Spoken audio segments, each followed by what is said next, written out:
I woke up one morning and didn't recognize my own face, not because it had changed, but because I'd forgotten who I was before the theft. The enemy didn't just take things from me, he took me from myself. My joy became a memory, my peace became a myth, my voice became an echo of someone I used to be. I spent years trying to get back what was stolen, fighting battles I couldn't win, until I realized something that broke me and rebuilt me in the same breath. I was looking in the wrong direction. And God was holding everything I thought was gone forever. There's a thief that doesn't break windows or pick locks. He doesn't come in the night with a mask. He comes slowly over years, taking piece by piece until you wake up one day and realize you're hollow, empty, a shell of who you were. And the worst part, you don't even remember when it started. That was me. I lost my peace first, then my joy, then my ability to dream. I stopped laughing the way I used to, stopped trusting people the way I once did, stopped believing that good things could happen without something terrible hiding behind them. I became a person who survived instead of lived, and I blamed everything: trauma, people, circumstances, the enemy. I prayed for deliverance. I begged God to fight for me. But nothing changed because I was asking God to restore things I was still letting the enemy steal. Here's what I didn't understand. Restoration isn't just about getting back what you lost. It's about closing the wound the thief keeps using to get in. Imagine a house being robbed every night. You can keep replacing what's taken, but if the door stays unlocked, the thief will return. That's what I was doing spiritually. I was crying out for breakthrough while leaving the doors wide open, through unforgiveness, through toxic cycles, through agreements I'd made with lies that felt like truth. The enemy had convinced me that I was too damaged to be whole again, that some things, once stolen, are gone forever, that restoration was for other people, people who hadn't fallen as far, suffered as much, or lost as deeply as I had. And I believed him. I wore my brokenness like an identity. I built my life around the theft instead of around the God who restores. But then something shifted. I stopped begging God to give me back what I lost, and I started asking Him to show me who I was before the enemy ever touched me. Not who trauma made me, not who pain shaped me into, but who He created me to be before the world got its hands on me. And that's when the restoration began. It didn't come all at once. It came in whispers, in moments where I'd catch myself laughing, really laughing, and realize I hadn't done that in years. In mornings where I woke up without that familiar weight on my chest. In conversations where I trusted again, hoped again, dreamed again. Piece by piece, God was returning things I thought were buried forever. But it wasn't the same as before. It was better, stronger, refined, because restoration isn't about going backward. It's about being rebuilt with materials the enemy can't touch. Think of it like a tree that's been struck by lightning. The surface is scorched. Limbs are broken. It looks destroyed. But beneath the ground, the roots are still alive, still pulling water, still preparing for growth. And when spring comes, new branches emerge, not from the old wood, but from the living core that fire couldn't kill. That's what God does. He doesn't just patch the damage. He grows you from the part of you the enemy never reached. I got back my peace, but not the fragile kind that shatters with bad news, the kind that holds steady in storms. I got back my joy, but not the kind dependent on circumstances, the kind rooted in a God who never left, even when I couldn't feel him.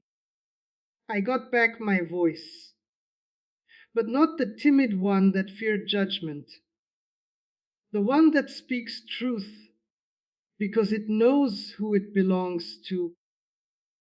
The enemy stole from me, but God restored me into someone the enemy can't steal from anymore. Most people think spiritual theft is about losing things, relationships, opportunities, finances, health. And yes, the enemy takes those. But his real target is something deeper. He's after your identity.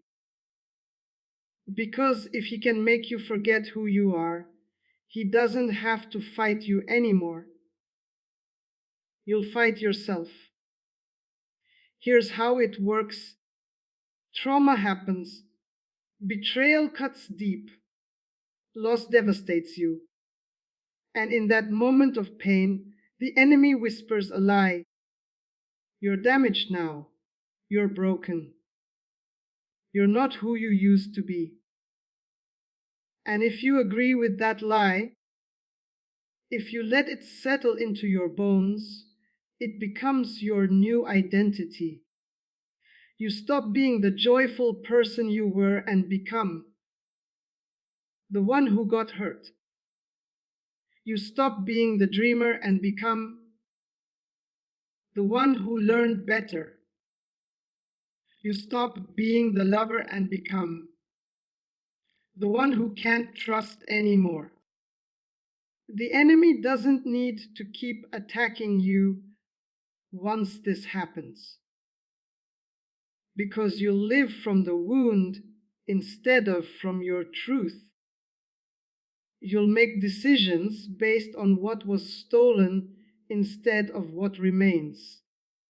You'll see yourself through the lens of loss instead of the image of God. And years will pass. You'll pray for restoration, but deep down, you won't believe it's possible because you've forgotten there was ever a version of you that existed before the theft. This is why restoration begins with remembering, not just what you lost, but who you were. Not the person trauma created, but the person God created. The you that existed before the enemy ever touched your life. That version still exists, buried, silent maybe, but not dead.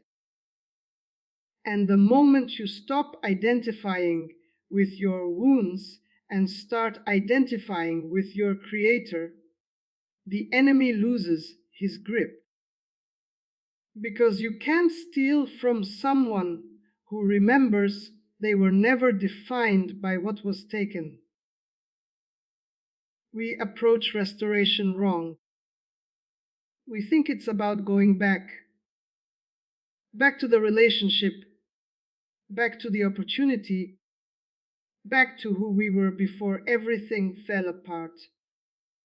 We beg God to turn back time, to undo the damage, to give us the old life in the old body with the old innocence. But that's not restoration, that's regression. And God doesn't work backward. True restoration isn't about getting back what you lost. It's about becoming someone the enemy can't steal from anymore. Think about it.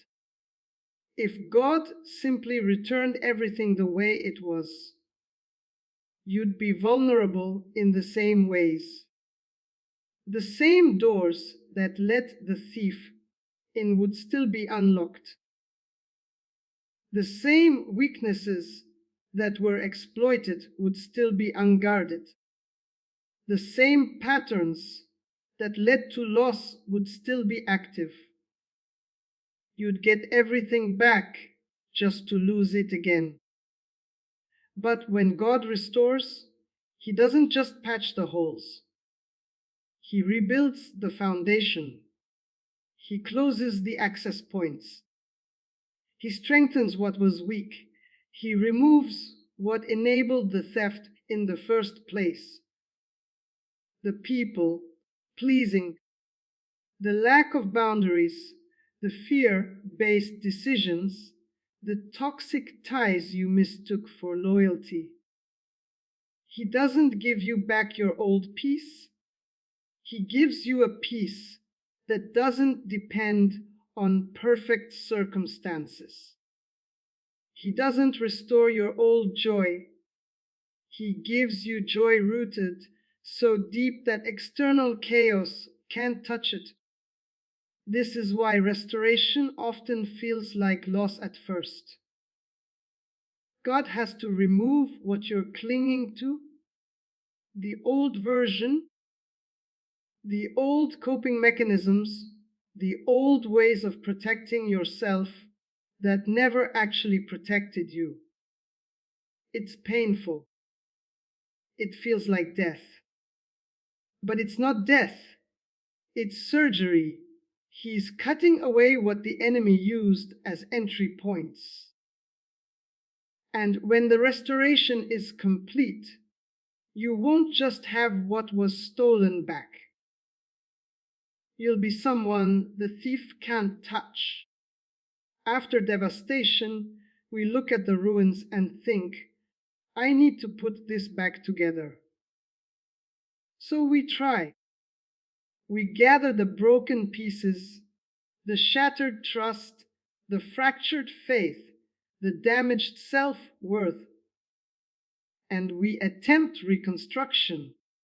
We use positive thinking. We use willpower.